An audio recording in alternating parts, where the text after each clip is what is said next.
Ayan guys, si Founder Janet nag-request na magluto ako ng sinangag. Kasi ang dami niya sinaing kahapon, hindi namin naubos. Kaya ito na ang sinangag na nire-request niya. Siyempre yung ulam namin, beeflop na may itlog galing sa Pilipinas. At siyempre gawin natin espesyal ang kanyang sinangag.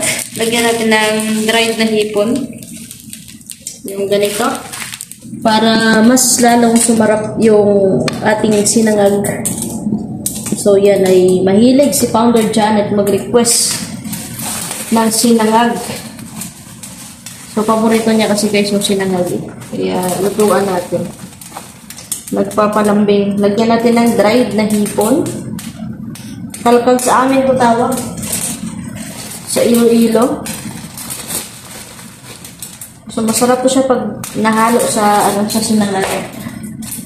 So, ito na po siya. At atin ang imekos-mekos. Ang sinangag. So, may request ni Founder Janet Adige. So, maya-maya, mag-almusal kami. Almusal pa lang bago mag-unlocking si kapatid Ele Bogo ng Team Solid Support. So, ayan guys. Prepare ko lang yung aming almusal at kami mag-almusal na din syempre para mahaba-haba yung oras namin sa pag-support sa mga nagla-live, lalo na sa mga nag-unlocking. So, a few moments later. Ayan guys. Mag-almusal na kami. Ano to, George? Special sinangag? Para kay Georgia. Ito yung sa akin. Ito yung sa kanya. Maubos.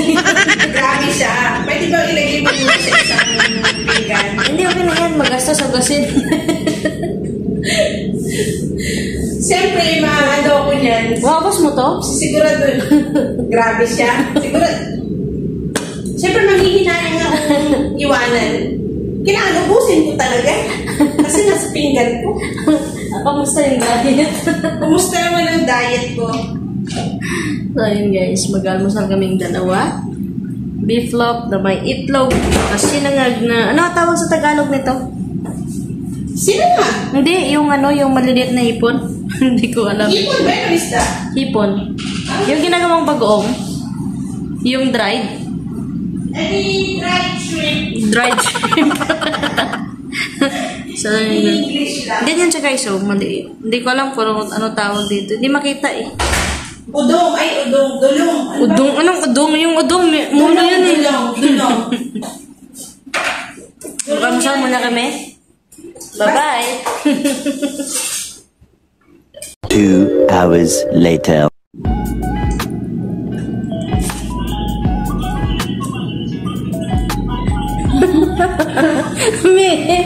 May, umakyat na ako saglit sa live, May. Kamusta yung plato mo? Sabi ko nga sa'yo, di ba?